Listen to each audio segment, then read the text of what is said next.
Bonjour tout le monde, j'espère que vous allez bien.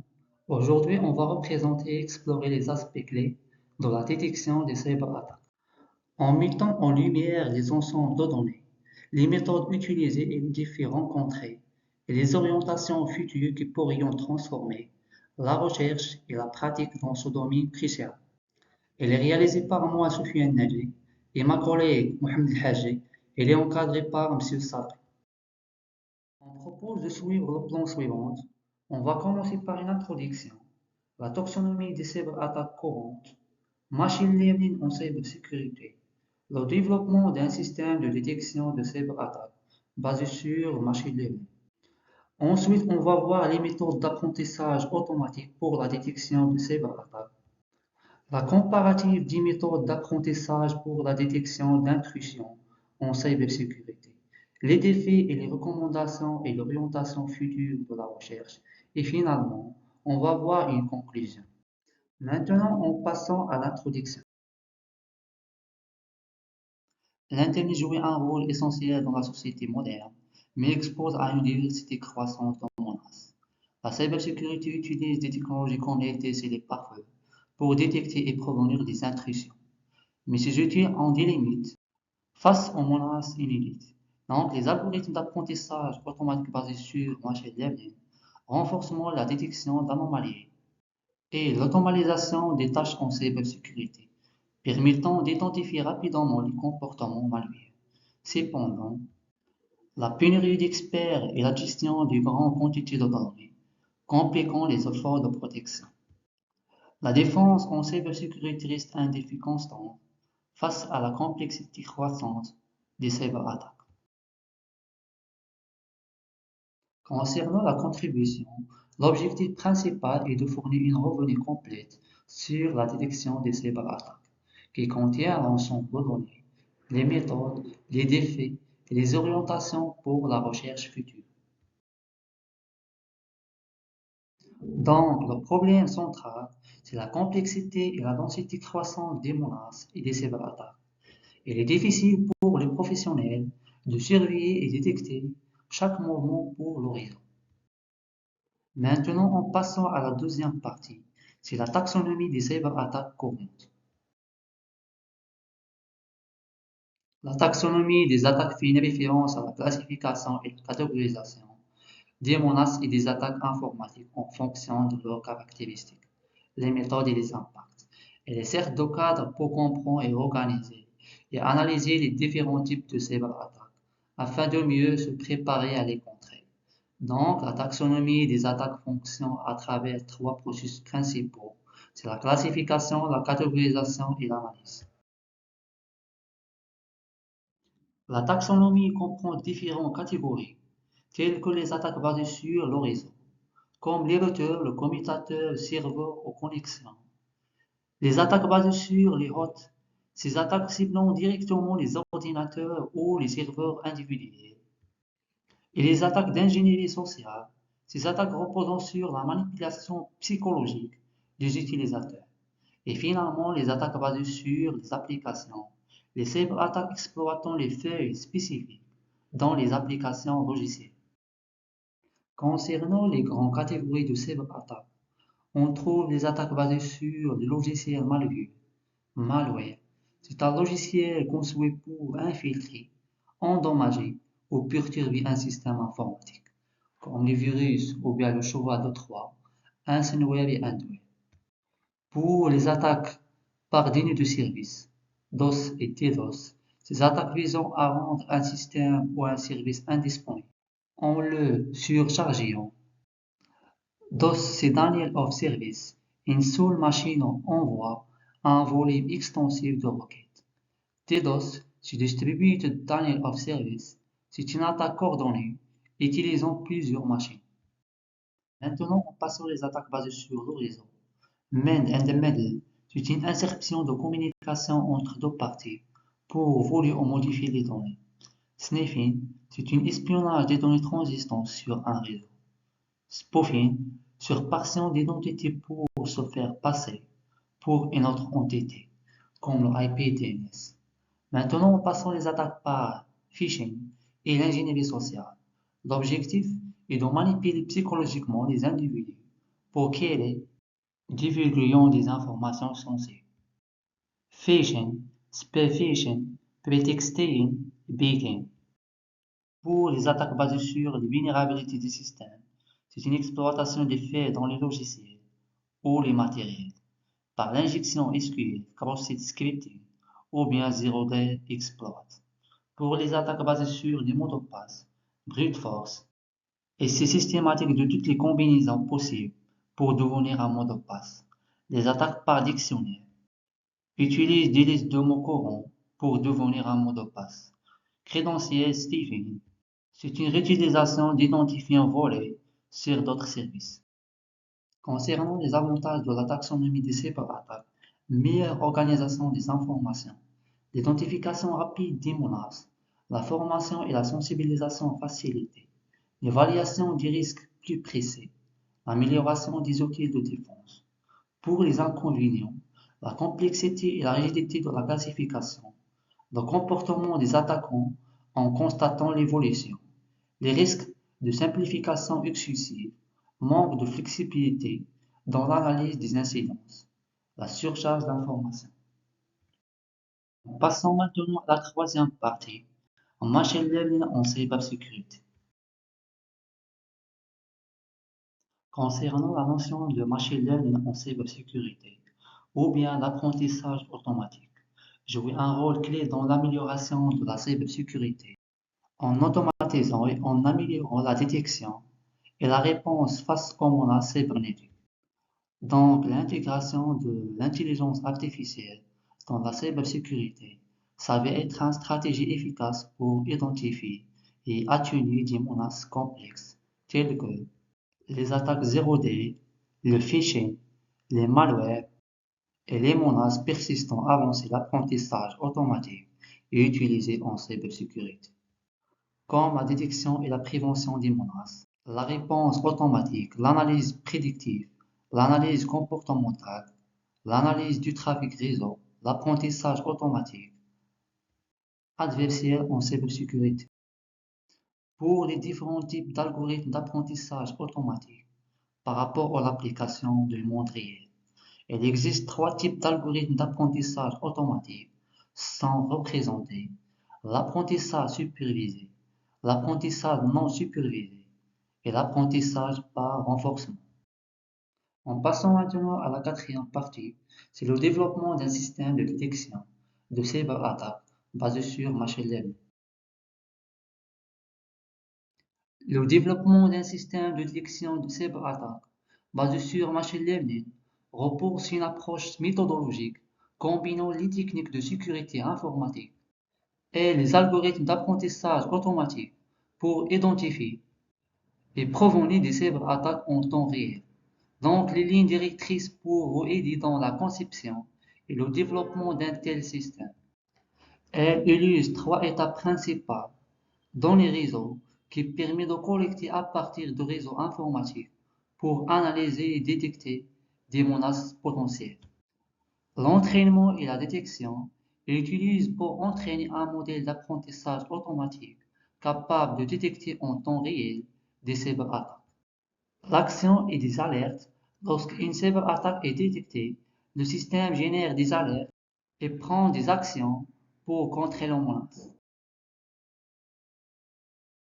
Pour développer un système de détection de cyberattaques, on a besoin de faire des étapes suivantes: collecter et préparer les données pour récupérer des bases de données de cybersécurité, extraire des données réseau, pré-traitement des données pour le nettoyage, la normalisation et la transformation des données.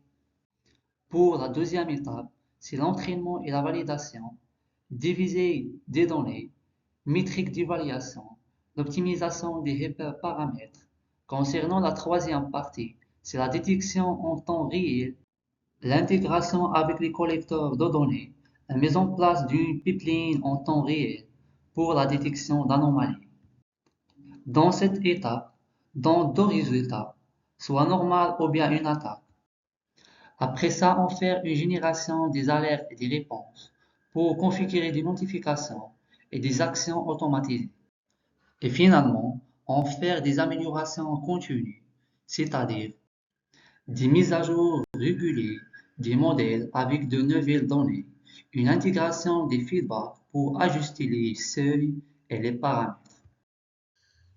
Donc maintenant, on passe à la cinquième diapo. Donc, on a méthode d'apprentissage automatique pour la détection des cyberattaques. Donc, première chose, on va expliquer ce que ça veut dire un apprentissage automatique. L'apprentissage automatique et en particulier les techniques d'apprentissage supervisé et non supervisé à la fois ont émergé comme des solutions efficaces pour détecter et prévenir ces attaques en analysant de grandes quantités de données et en identifiant des patterns ou des anomalies dans le trafic réseau. Donc les systèmes d'apprentissage automatique peuvent apprendre à reconnaître des comportements suspects sans intervention humaine directe. Ces méthodes permettant non seulement de détecter des attaques connues, mais aussi d'identifier de nouvelles menaces, notamment celles qui exploitent des vulnérabilités inconnues. Donc, les méthodes qu'on a utilisées, c'est Naive Bayes. Naive Bayes est une méthode statistique simple et puissante basée sur le théorème de Bayes. Il est largement utilisé pour résoudre des problèmes de classification comme la détection de cyberattaques. Donc, on a Naive Bayes repose sur deux hypothèses principales. La première hypothèse, c'est l'indépendance conditionnelle. Les caractéristiques sont supposées indépendantes les unes des autres. Et la probabilité a priori, c'est la probabilité d'une classe est calculée indépendamment des données.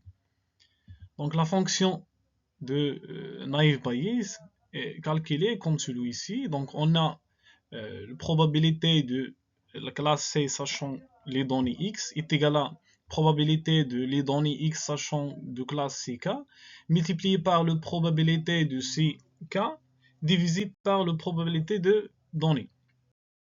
Donc, et on passe à les étapes de mise en œuvre pour la détection de cyberattaques. On a quatre étapes. La première, c'est collecter des données. On collecte des données de journaux, réseaux, d'événements, systèmes ou d'autres sources pertinentes. Et les données doivent contenir des caractéristiques discriminantes, par exemple l'adresse IP, le port utilisé, les types de protocoles, etc. Alors, la deuxième étape, c'est la préparation des données. Donc, on a l'extraction des caractéristiques, par exemple le volume de trafic, les types de paquets, les erreurs au réseau, etc. On doit étiqueter ces caractéristiques, marquer les données comme normales et malveillantes. Et après, nettoyage ou bien nettoyage de supprimer les données manquantes ou brutées.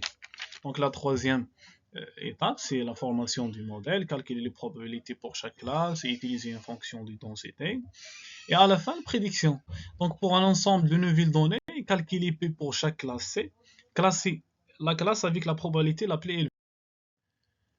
Donc, on va voir l'ADABOS. Donc, l'ADABOS est une méthode d'apprentissage supervisé aussi, donc qui combine plusieurs modèles fiables pour créer un classifieur robuste. Il est très efficace pour détecter des cyberattaques en exploitant des caractéristiques discriminantes dans les données.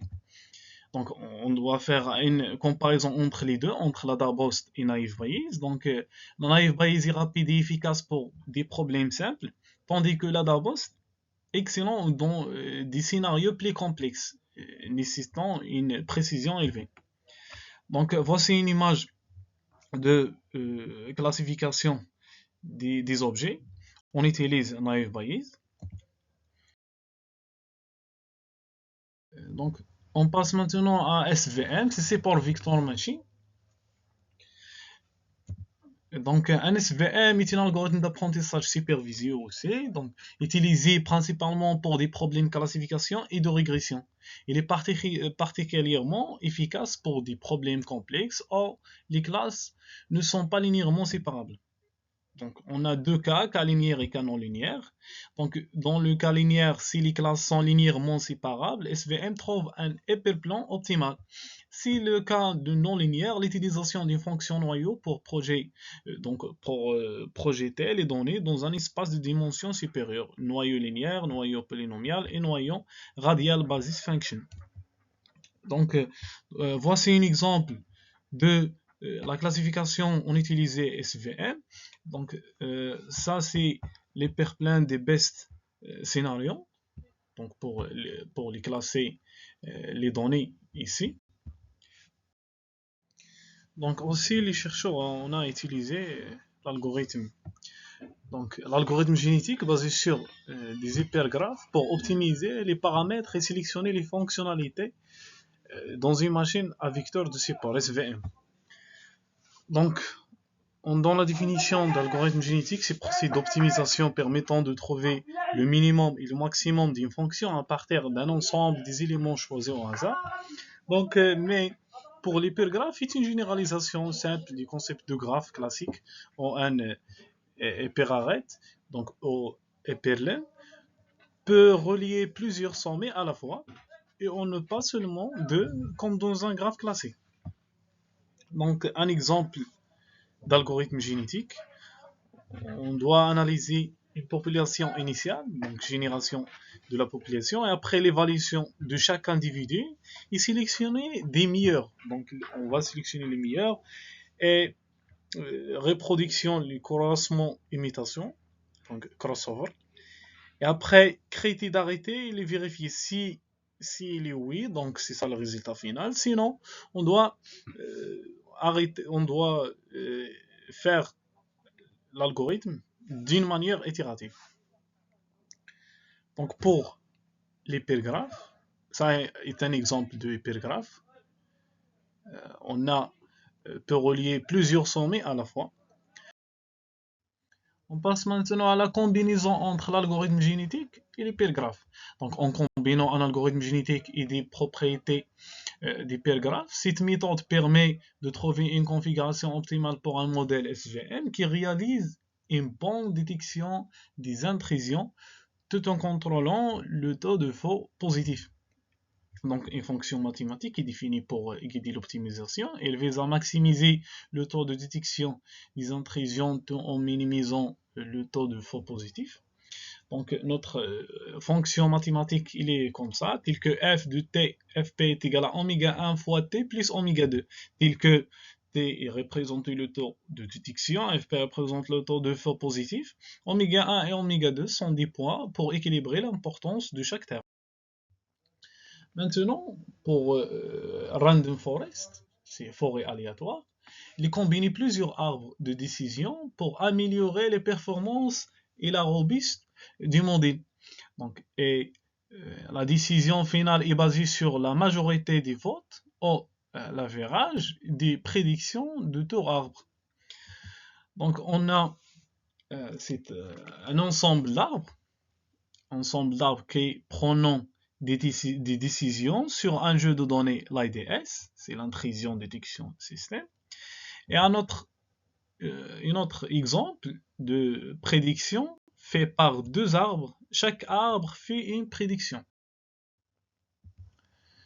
Donc maintenant, on passe à la comparative des méthodes d'apprentissage pour la détection d'intrusion en cybersécurité. On va faire une comparaison.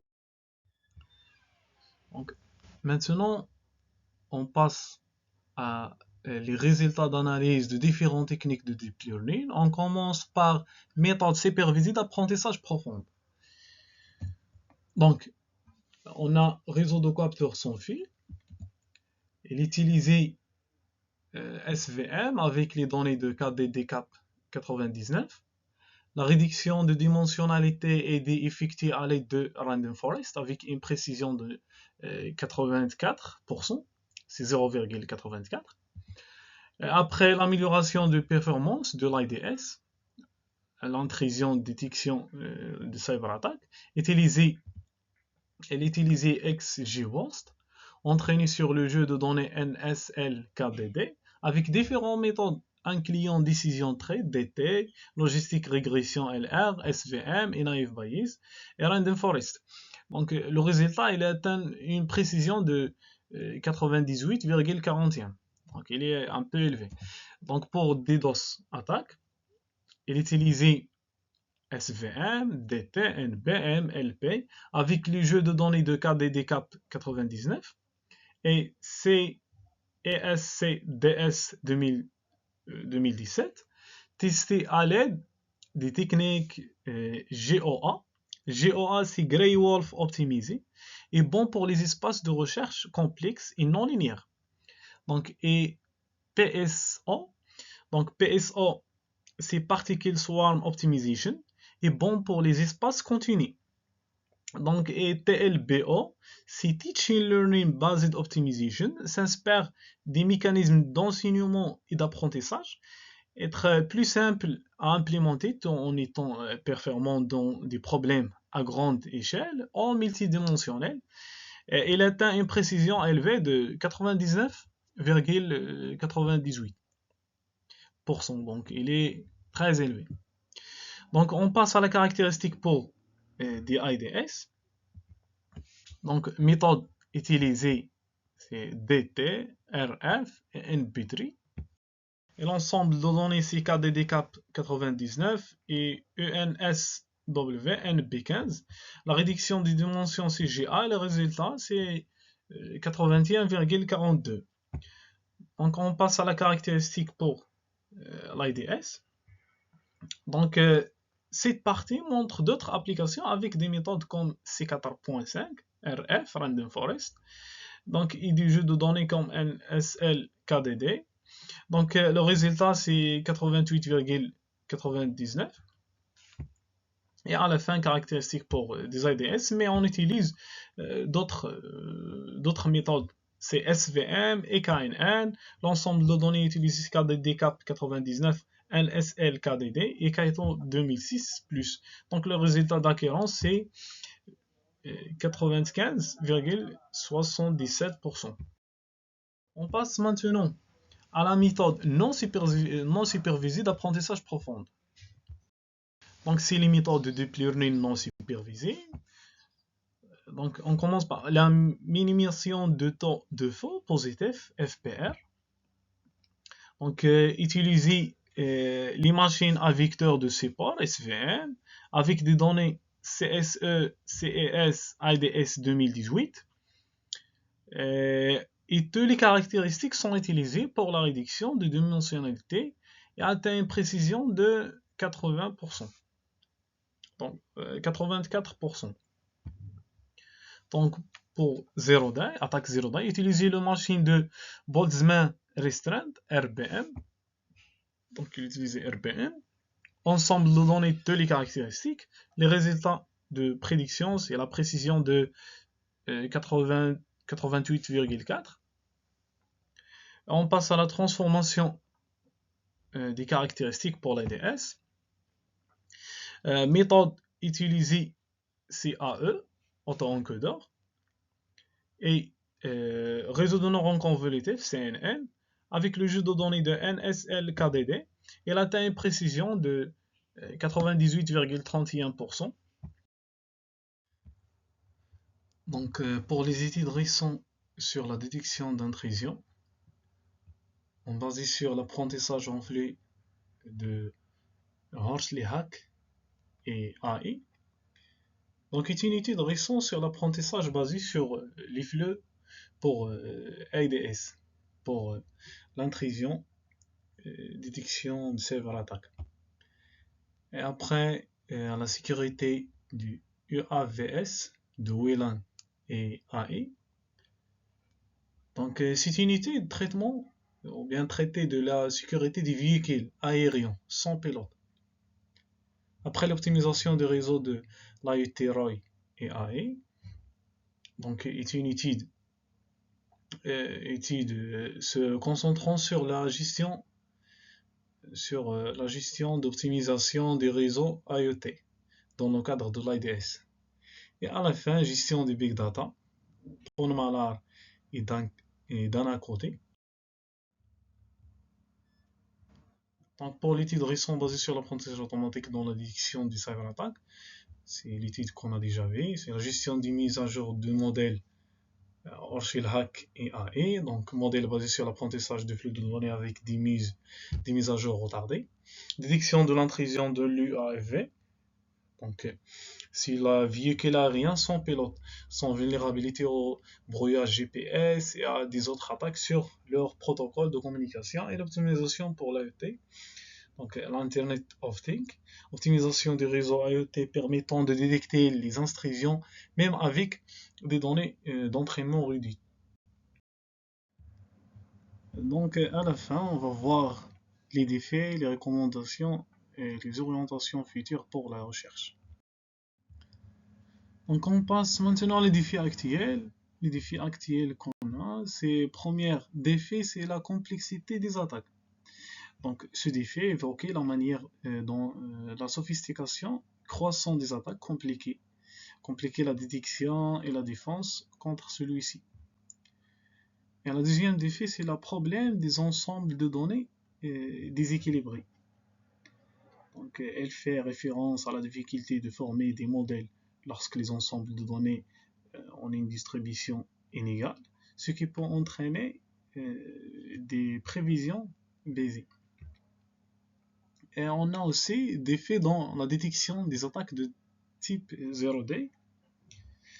Donc ce défi, ces attaques exploitant des vulnérabilités non découvertes rendent leur identification extrêmement difficile. Et on a aussi la vulnérabilité aux attaques adversaires. Donc, les modèles de détection sont susceptibles d'être trompés par des attaques conçues pour exploiter leurs failles. Donc maintenant pour les recommandations. Les recommandations pour les défis qu'on a déjà vus, on a l'optimisation des performances des modèles, c'est améliorer la précision, l'efficacité et la rapidité du système de détection, renforcement de la résistance aux attaques adversariales. Donc, c'est mettre en place des techniques pour protéger les modèles contre ces attaques. Donc, c'est renforcement de l'apprentissage profond. C'est utiliser des modèles d'apprentissage plus robustes pour améliorer la détection des attaques. Et aussi, création de bases de données équilibrées. Donc, c'est concevoir des ensembles de données représentatifs pour améliorer la performance des modèles. Et élaboration des métriques multidimensionnelles. Donc, développer des mesures d'évaluation plus complètes pour évaluer la robustesse du système. À la fin, une conclusion. Donc,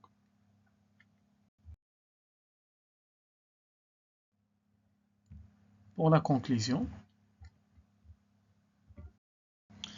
donc la cybersécurité et des environnements cyberphysiques doivent évoluer continuellement pour faire face aux menaces croissantes et toujours plus sophistiquées.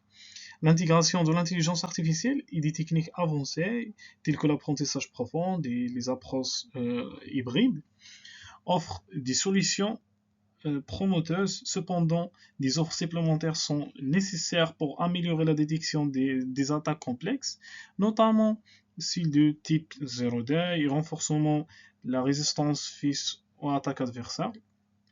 Donc les recherches futures devront se concentrer sur l'optimisation des performances des modèles, la création de bases de données équilibrées et l'amélioration des mécanismes de défense afin de garantir une cybersécurité robuste et adaptée aux défis émergents. Donc, merci pour votre attention.